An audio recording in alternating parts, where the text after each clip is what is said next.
Good morning. It's Friday, August the 17th. I'm Ron. This is The Drill.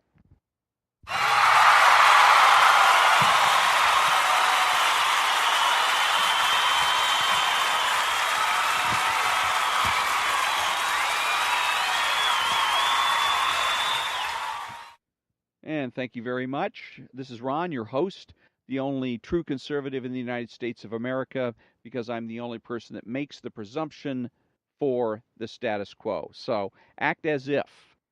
That's what a lot of the lefties are about in the Democrat Party. Because again, it is true that reality doesn't exist, and everything is therefore about consciousness, about your psychology, about your attitude, then being successful is merely a matter of acting. Act like a CEO, you'll become a CEO. Act like you're a brain surgeon, you'll become a brain surgeon. Act like the President of the United States, you'll become the President of the United States. And Hillary Clinton was the penultimate example of the act as if philosophy. Hillary Clinton herself boldly and explicitly said, fake it till you make it. It's got to be one of the worst statements a candidate ever made. Who wants a candidate that admits basically, I don't know what I'm doing. I don't know what I'm doing, and I'm not gonna know what I'm doing as president of the United States. So I'm going to go ahead and fake it till I make it.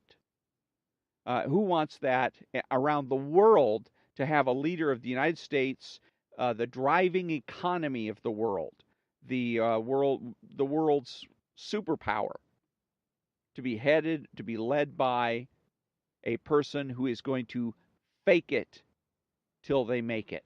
Nobody wants that. But the attitude here, again, act as if, fake it till you make it, is all about the idea that anything is possible, and that all you have to do is have the right attitude, the right spirit, and then anything is possible. And that's part of the reason why the left is in meltdown right now, and continues to be, because the election was not just about politics for the left. It was about the metaphysics. It was about their version of metaphysics, their version of reality. If Hillary Clinton had won, they could simply say, see, we're right. Because ultimately, the battle here is not political, it's metaphysical. It's about whether or not the country is going to acknowledge reality or continue to acknowledge reality, or whether or not we're going to be tempted into and succumb to the temptation to pretend that reality doesn't exist, and pretend that everything is merely about psychology, and that, again, attitude. And all you have to do is pretend to be something, and you will eventually become that thing which you pretend. And there's all kinds of interesting things about techniques. There's books and gurus of various sorts that describe various techniques on how to do that. They call it affirmations, making affirmations. I'm a non-smoker, and you picture yourself in the future being a non-smoker, and how do you feel being a non-smoker? And that what happens then is that you're creating two reality. You're creating a different reality, one in your mind of you as a non-smoker versus the reality that you are a smoker, and you have to reconcile those two. You either have to get rid of your goal to be a non-smoker, or you have to give up smoking. One of the two. And so the idea is that the more you affirm, the more you're going to create a drive in yourself to stop smoking, and that you will eventually stop smoking. But anyways, the point is that for the left, the election was, again, about metaphysics. It was about their psyche, their souls, if you will. So when Hillary lost the election, it was shattering. It was absolutely shattering. I laugh at the Republicans that say, well, they went bananas because they lost power, because they didn't get to continue the Obama tradition. They didn't get to further the Obama legacy. That they were upset for political reasons. BS, absolute crap. Nobody's going to react the way the left has reacted over politics. You don't do that. Okay, and look in our past. Who is it that gets that wrapped up in um, politics and just in a political situation that they're going to go to the extremes that the people on the left have gone through when Donald Trump was elected? Right? Nobody. You don't see any place in history where that happens. People, and look at the people on the right. We lose an election, for instance, Barack Obama. People on the right, the conservatives, Republicans, do they start gnashing their teeth and wailing and looking for safe spaces and do right-wing media outlets slander Barack Obama at every opportunity, and slander and defame him at every opportunity? No. Why? Because for the right, it's an election. 4 more years, we're going to have another shot. 2 more years, we're going to have another shot at the House or the Senate or whatever. And but for the left, it's about their version of reality. This was a repudiation of their version of reality. It is telling them BS. Reality exists, and reality is fundamentally about limits. Certain things you can do, certain things you can't do. You just can't run around pulling things out of your ass. You can't run around saying, pretending to be something and expecting that it's going to come true. I'm president of the United States. I'm president of the United States. It's creating an affirmation. I'm going to sit and picture myself as president of the United States and expect that I'm actually going to become president of the United States simply because I have created a positive mental attitude about being president of the United States. Okay, so Donald Trump's election reaffirmed reality. It was a very fundamental victory that told the left, sorry, you can't do just anything. Not just anything is possible. Okay, the impossible is not possible by definition. Okay, and you just got to get used to that. But they are so wrapped up in this idea. They're so invested in this idea that reality is basically whatever you want it to be or whatever the majority says it is, that again, to this day, 22 months later, they're still foaming at the mouth. They're still wildly overreacting because, again, this is shattering for them psychologically. They refuse to give up their fantasy of being omnipotent people, that human beings are omnipotent, that all realities are man-made realities, and therefore nothing is impossible. So that's what you're seeing, witnessing right now. So again, the act as if situation, no. I mean, it acting as if can help on the margins. For instance, if you're going to a party and you're feeling nervous, you're kind of shy, you don't like crowds, or you're going to give a speech and you're afraid of talking in front of groups, act as if can help you get through that. Okay, but again, the Democrats take it to its illogical extreme. So be back in a minute, and we'll be discussing Rush Limbaugh and others' response to Andrew Cuomo's speech.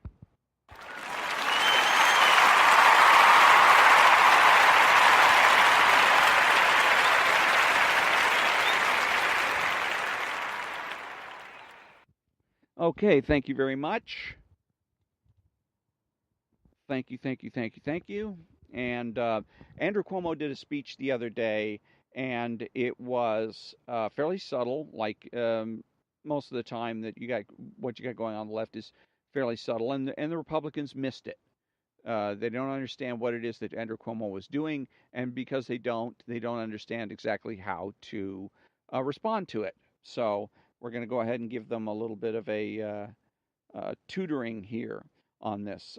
Andrew Cuomo's statement was, "We're not going to make America great again. It was never that great." And then if you heard the audio, there's audience reaction to it. Some of it's kind of mixed.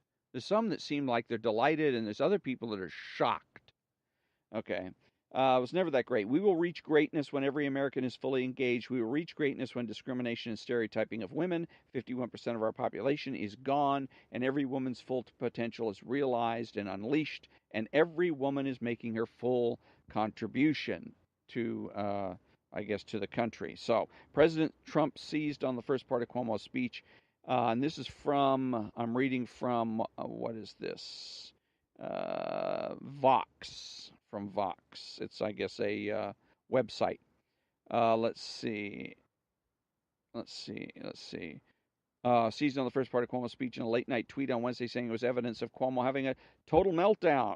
Trump himself, famous New Yorker, also made reference to the state's taxes. Rush Limbaugh also had something to say about it, and he compared it to his father's speech, in which his father, when Ronald Reagan was alive, criticized Ronald Reagan's shining city on a hill and saying that, well, there's another city, and this city has this and that and the other, all kinds of these problems, or these poor people that are grinded down, and they're hopeless, and they're blah, blah, blah, blah, blah.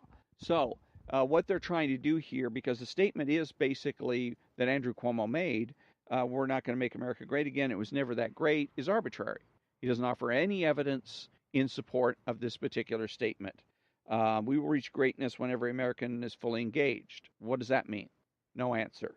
We will reach greatness when discrimination and stereotyping of women is gone. Okay, so what do you mean? Completely 100% gone? There's not one person on the earth that is not stereotyping? Again, no answer. We don't know what gone means. And every woman's full potential is realized and unleashed, and every woman is making her full contribution. What does that mean? What is the full contribution? How much of a contribution are they making now? No answer. Okay, so the entire statement is arbitrary and could and should be dismissed as such. Donald Trump can tweet out, hey, it's arbitrary. Move on to something else. Another way, though, however, to handle it is you can use his psychology, because basically he's trying to psychologize people here, and you can use it against him. And that is the weakness of using psychological tools and tactics and techniques, is that that very same thing can be used against you. Okay, you can't say that about logic, rhetoric, grammar, because they have and respect reality, which is that there is certain limits, and they grammar, rhetoric, and logic explore those limits and help to set those limits and let people know what those limits are. And but with psychology, since it's imaginary, there are no limits. So anybody can use it as a tool or a weapon.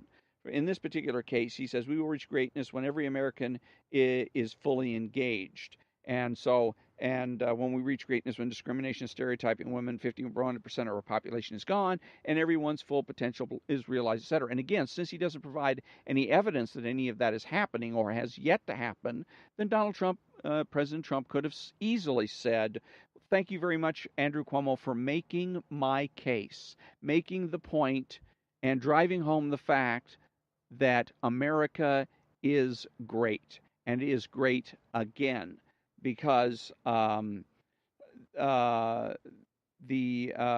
discrimination and stereotyping of women is gone. Every woman's full potential is realized and unleashed, and every woman is making her full contribution. Okay? Now, puts him in the position of put up or shut up, because it's another way of dealing with an arbitrary statement, is you use it to support your own point of view, right? So, and that's what we're going to do here. We're going to say, okay, Mr. Cuomo, thank you for making my case for me, that America is great again. And it is great again because, and he could even tie it in, Donald Trump could, to his economy, right? So you would say, greatness when America is fully engaged. Thanks to my tax cuts, thanks to my cuts in regulations, America is fully engaged. Thanks to the roaring economy we have, 4.1% growth in the last quarter, discrimination and stereotyping of women is gone. And every woman's full potential is being realized, unleashed, and she is able to make her full contribution to this country, thanks to my economic measures, thanks to my cutting of regulations. Okay, and again, now Andrew Cuomo has to come back and he has to either put up or shut up. He can come back and say, "Wait a minute, their contributions are not being realized because of," and start citing statistics. In other words, starting to produce evidence to support his claim. And once he starts doing that, now we have changed the battlefield, so to speak. If you're conservative and you want to fight the battle in imaginary land, inside somebody's head, you're going to have a very, very difficult time winning. Okay, because if there's no rules, there's no limits, then the left can just do whatever they want. They can change the subject, they can change definitions, and they can run circles around you. So what you want them to do is to fight the battle on your turf. And as a conservative, that means realism. That means that they have to do so with facts, figures, logic, rhetoric, grammar, etc. So, and Donald Trump again, it's referred to it as a total meltdown. Who knows what that means? Let me see what, because they have a list to hear what Cuomo's response. Cuomo responded to his own tweet saying Trump's vision for making America great again was backward. Would you say what you say would be great again would not be great at all? We will not go back to discrimination, segregation, sexism, isolation, racism, or the KKK. Cuomo tweeted. Now, again, it's more arbitrary. He doesn't produce any evidence that any of that exists. Or that if it does exist, that it is the fault of President Trump. So President Trump can jump on that and say, thank you again for validating my presidency. I didn't know you were such a big fan of President Donald Trump, but I really appreciate it because, as a matter of fact, we are going away from discrimination, segregation, sexism, isolationism, racism, and the KKK. All items, by the way, that are features of the left. Okay, because the country is moving in the right direction, we're leaving the left behind, and therefore leaving behind discrimination, segregation, sexism, isolationism, racism, and the KKK. Thank you again for validating my presidency. Boom. So again, now he's put up or shut up situation. Either validate that, come up with some evidence that the KKK is Donald Trump's, has anything to do with Donald Trump or racism or segregation or any of this. Come up with some stats or something, some kind of evidence, or shut up.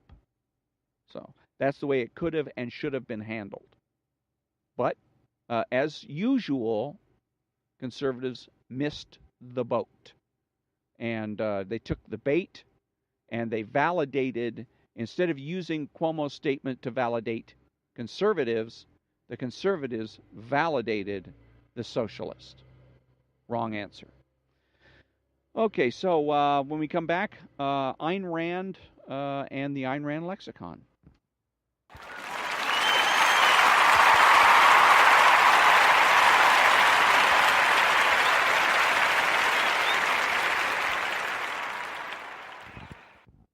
Thank you very much. The Ayn Rand lexicon. I think I'm going to go ahead and do two entries. I like both of them. Ballet. The keynote of the stylization achieved in ballet is weightlessness. Paradoxically, ballet presents man as almost disembodied. It does not distort man's body. It selects the kinds of movements that are normally possible to man, such as walking on tiptoe, and exaggerates them, stressing their beauty, and defying the law of gravitation. Gracefully effortless floating, flowing, and flying are the essentials of the ballet's image of man. It projects a fragile kind of strength and a certain inflexible precision, but it is man with a fine steel skeleton and without flesh, man the spirit, not controlling, but transcending this earth.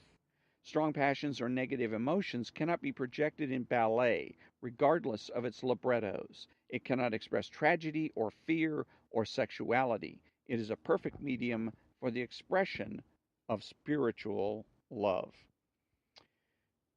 Beauty. Beauty is a sense of harmony, whether it's an image, a human face, a body, a sunset.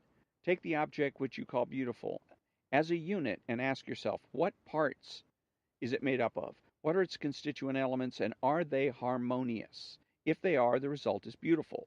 If there are contradictions and clashes, the result is marred or positively ugly. For instance, the simplest example would be a human face. You know what features belong in a human face. Well, if the face is lopsided, with a very indefinite jawline, very small eyes, beautiful mouth, and a long nose, you would have to say that's not a beautiful face. But if all these features are harmoniously integrated, if they all fit your view of the importance of all these features on a human face, then that face is beautiful. In this respect, a good example would be the beauty of different races of people. For example, the black face or an oriental face is built on a different standard and therefore would be beautiful on a white face will not be beautiful for them, or vice versa, because there is a certain racial standard of features by which you judge such features. Which face in that classification is harmonious or distorted? Okay. That's in regard to human beauty. In regard to a sunset, for instance, or a landscape, you will regard it as beautiful if all the colors complement each other or go well together or are dramatic together. And you will call it ugly if it's a bad rainy afternoon and the sky isn't exactly pink or exactly gray, but sort of modern. Now, since this is an objective definition of beauty, there of course can be universal standards of beauty, provided you define the terms of what objects you are going to classify as beautiful and what you take as the ideal harmonious relationships of the elements of that particular object. To say it's in the eyes of the beholder, that of course would be pure subjectivism. If taken literally, it isn't a matter of what you, for unknown reasons, decide to regard as beautiful. It is true, of course, that if there were no valuers, then nothing could be valued as beautiful or ugly, because values are created by the observing consciousness, but they are created by a standard based on reality. So here the issue is values, including beauty, that have to be judged as objective, not subjective or intrinsic. Excuse me. So I like particularly the beauty one because we don't talk much about beauty anymore. We don't talk about people or things as being beautiful, at least not very often, as we used to. It used to be fairly common to describe things and people as being beautiful or ugly. And I like the fact that she goes ahead and defines beauty, creates that definition, and thereby encourages people to look at the world in terms of beauty and ugliness. One of the things I've wished people for Christmas is I give them a little wish. I wish you reality, certainty, morality, and beauty. So, and then as far as the ballet is concerned, she had noted, Ayn Rand had in one of her books about the differences between, say, ballet and what you have in various ethnic dances and whatnot. Various ethnic dances, and she actually compared it to certain dances of Hinduism, in which the body is appearing to do things that are not natural, not normal. It's not a celebration of human or humanness, whereas ballet celebrates or expresses that. So when we come back, a couple of jokes from the New York City Cab Driver's Joke Book.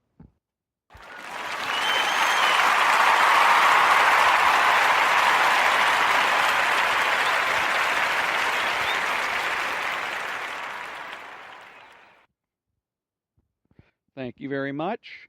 The New York City Cab Driver's Joke Book is written by Jim Peach, an actual New York City cab driver. About 100 years ago, a farmer's riding back from town with his horse and buggy. He pulls up alongside a friend of his who is also riding with a horse and buggy. They chat amiably for a few moments when suddenly the first man's horse leans his head over and bites the neck of the other horse. The bitten horse rears up and all the supplies fall off the other man's buggy. Both men stop and pick them up, and the first man apologizes profusely to his friend. After the friend rides off, the man walks around in front of his horse, looks him straight in the eye, and says, "That's one." A little later, the man is riding along when his horse, for no apparent reason, rears up and all of his supplies fall off the buggy. So he stops, picks them all up, walks around to the front of the horse. He looks him straight in the eye and says, "That's two." When the man arrives home, he gets down from his buggy and begins to tie the horse to the hitching post. As he is doing this, the horse reaches over and bites the man on the shoulder. The man says, "That's three," and runs into the house. A few minutes later, he comes out with a shotgun and blam! He kills the horse. His wife hears the gun go off and runs out front. She sees what has happened and starts yelling at the man. "What have you done, you idiot? That was our only means of transportation. Now how are we going to get around? Oh, you bastard, you're just a hot-headed fool." The man turns around to the woman and says, "That's one." And on that note, we come to another conclusion of The Drill. Thank you very much for joining me, and have a great day.